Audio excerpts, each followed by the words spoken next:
Det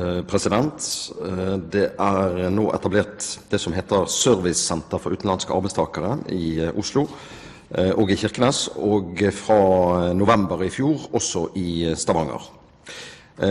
Bergen kommune ønsker nå å etablere et slikt senter i Bergen, naturlig nok, og kemneren i Bergen har avsatt midler til et slikt tiltak. Kemneren og Skatt Vest nå samlokalisert i Bergen sentrum, og dette vil være det naturlige stedet å etablere senteret.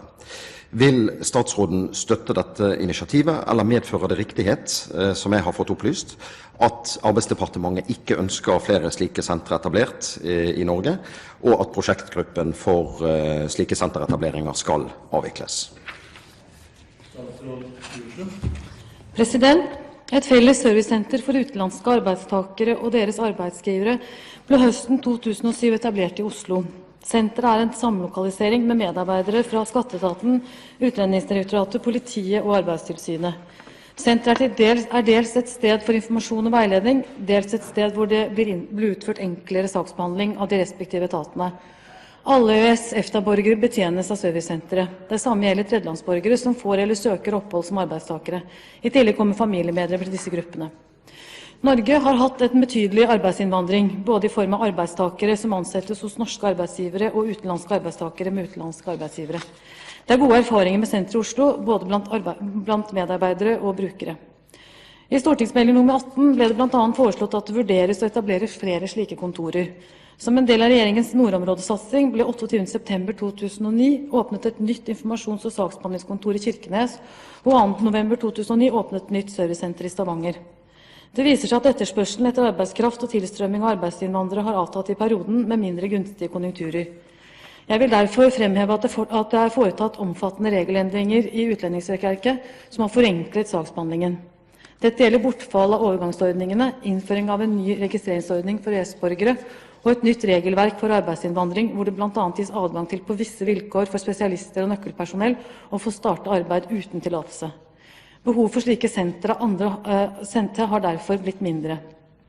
Jeg vil understreke at det ikke avsatt egne midler til etablering av nye servicesentre andre steder i landet i statsbudsjettet for 2010.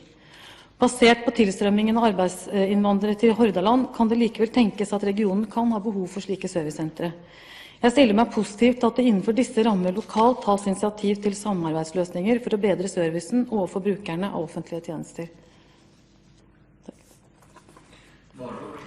President, jeg sier takk for svaret. Der jo kommet en formell henvendelse til departementet fra byrådslederen i Bergen, datert 7. desember, som blant annet viser til erfaringene fra de øvrige byene som statsråden nevnte, og også til et skriftlig spørsmål som daværende representant Torbjørn Hansen sendte finansministeren i 2008. Og finansministeren svarte på det spørsmålet 17. november 2008, hvor hun blant annet skriver det positivt at det tas lokale initiativ til samarbeidsløsninger for å bedre servicen overfor brukere av offentlige tjenester. Jeg har ingen bemerkninger til at Skatteetaten deltar ved et felles veiledningskontor for utenlandske arbeidstakere i Bergen. Så spørsmålet mitt blir da om departementet vil svare på brevet fra byrådsleder i Bergen, forhåpentligvis også positivt, slik at det i alle fall ikke noe hinder for å etablere dette senteret. Takk. Etter meg bekjent så har vi svart på det brevet i tråd med det svaret som jeg nå kommer med overfor representanten. Altså at vi ser for så vidt positivt til at det gjøres, men altså at det må gjøres for de økonomiske rammene, at det ikke kommer noe tilskudd til dette.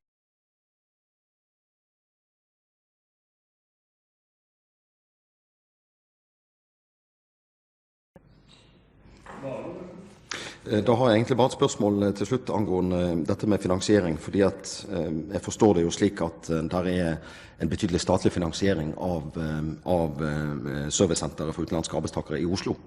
Det da slik at man ser annerledes på mulighetene for finansiering av et tilsvarende servicesenter i Norges nest største by?